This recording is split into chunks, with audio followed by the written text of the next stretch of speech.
Curious George Goes to the Beach by Margaret and H.A. Rays. This is George. He lived with his friend, the man with the yellow hat. He was a good little monkey and always very curious. Today the man had a surprise for George. He took George to the beach. They found a spot on the warm sand. Then another surprise. George saw his friend Betsy. "Look, Betsy," her grandmother said. "It's Curious George." But Betsy did not even smile. She had never been in the ocean before. She was scared. "I know you're a good swimmer," the man told her. "You'll be fine once you get in the water." Feeling better, Betsy walked toward the shore with her grandmother. George helped spread the beach blanket and set aside their lunch. He was looking forward to a picnic, but it was not yet time to eat. It was time to play. In no time, George was having fun. He learned a new game. He dug in the sand. And he made a new friend.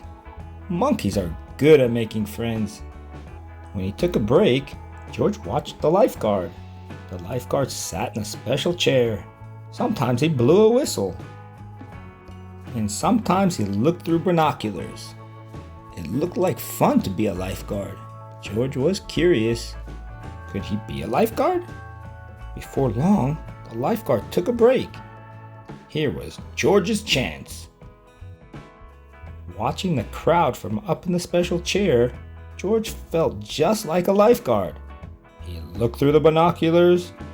There was a lot to see at the beach. He saw seagulls flying high above, and he saw Betsy on the shore below. She still had not been in the water.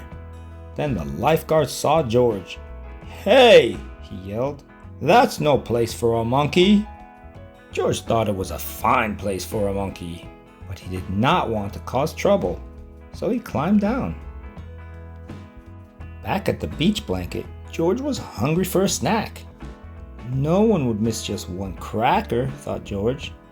He took one out and put it on a napkin. It looked good. Now, if only he had some cheese. Uh-oh, what happened to his cracker?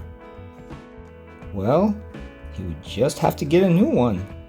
George found another cracker and turned back around. But now his cheese was gone. Who could be taking his snacks? George was curious. He put down his cracker and waited. Now George saw who was taking his treats. It was a seagull, and he was still hungry. George took out another cracker, and the bird took it right out of his hand. What fun to feed a seagull! George saw more seagulls down by the water. Betsy was there too. George was curious. Could those seagulls be hungry? Indeed, they were hungry. Soon a whole flock had gathered. George could not feed them fast enough. Luckily, Betsy was glad to help. Out of the basket came more crackers, cookie, a cake, and even the bread for sandwiches. Still, the birds were hungry. But when George reached for more snacks, the basket was gone. He and Betsy were having so much fun they didn't notice the tide coming in. They didn't notice the picnic basket was floating out to sea. George felt bad. He hadn't meant to lose the basket. Could there be a way to catch it? George thought and thought. Then he remembered the lifeguard. George was no lifeguard, but to save the basket, he knew just what to do. Quickly, he found a float and carried it to the water. Jumping aboard, George began to paddle. He paddled out a little farther, and a little farther, and a little farther, until, finally, he reached the basket. Betsy cheered. Then, as George paddled back to the beach, Betsy swam out to meet him. Everyone was glad to see George safe on the shore. The lifeguard, who had seen everything from his chair, said, "That was some rescue." George felt proud. The man with the yellow hat picked up the basket. He was curious. "George, is this our basket?" he asked. Poor George. After all that, the basket was empty. There would be no picnic on the beach, and it was all his fault.